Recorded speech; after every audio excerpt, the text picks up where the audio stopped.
Welcome to the Ghost Geeks. I'm Chad, and today we start our three-part series on REM Pods. Let's start by understanding that a REM pod is an electromagnetic detection device, much like a K2 meter. However, the REM pod makes its own electromagnetic field, rather than just detecting fields. This is why the name REM pod stands for Radiating Electromagneticity Pod. Like I just mentioned, the REM pod generates its own EMF field and radiates it through an antenna. So, if it's making its own electromagnetic field, how can it detect anything? Well, that's the beauty of the REM pod. If you haven't watched our series on EMF and K2 meters, you really should watch that before going any further. As you remember from that series, electromagnetic fields will cause interference and interact with other electromagnetic fields.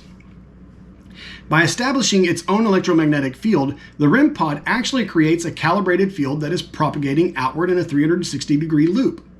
By doing this, the REM pod is able to not only detect when other fields or waves come near the pod, like a K2 meter, but it can detect when something takes energy from the radiating electromagnetic field as well, which means the REM pod can actually supply some energy to a spirit, assuming our other assumptions are correct. Operationally, the REM pod is an easy piece of equipment to use.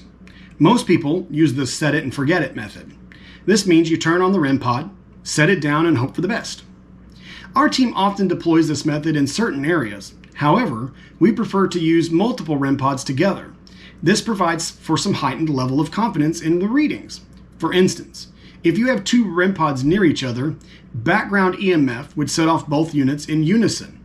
But if you can get a consistent response from one unit to the other, it lends more credibility to the interaction. Moreover, one of our favorite techniques is to use one for yes and another for no. This method allows for a control method to validate that both REM pods are acting independently of each other and not from an interfering source like radio waves or other EMF sources. When using REM pods, it is extremely important to do an EMF sweep and locate any possible sources of interfering EMF. Placing a REM pod too close to an EMF source will just give you bad readings and a ton of false positives. When we investigate a location, we will also print a map of any radio or cell towers within a 3-mile range of the location. Since REM pods are generating their own electromagnetic fields, they are far more sensitive than a K2 meter at detecting changes or the presence of interfering electromagnetic fields. The biggest contamination of our REM pods are walkie-talkies and high-band radio waves like those that operate in the 462 MHz to 467 MHz range, also known as the UHF or ultra-high frequency range. These waves have a high power output but a very limited range, which makes them killers to our REM pods. If you deploy REM pods, it's off with the radios. So why don't the radio station signals interfere with the REM pods? Well, that's a tricky question. The main reason is the waves are too big.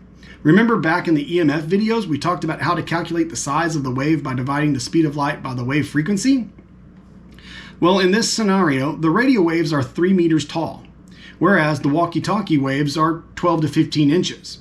Now look at the antenna on your REM pod. How big is it? And boom! That's why the smaller waves interfere. The antenna is more aligned with the wave size of those smaller waves, but it doesn't rule out radio wave interference. In the next video in this series, we'll discuss how REM pods actually create an electromagnetic field, how it's actually being triggered, and we will talk about shielding and a few more operational ideas to make your evidence stronger. And until next time, I'm Chad with the Ghost Geeks, and remember, talk nerdy to me.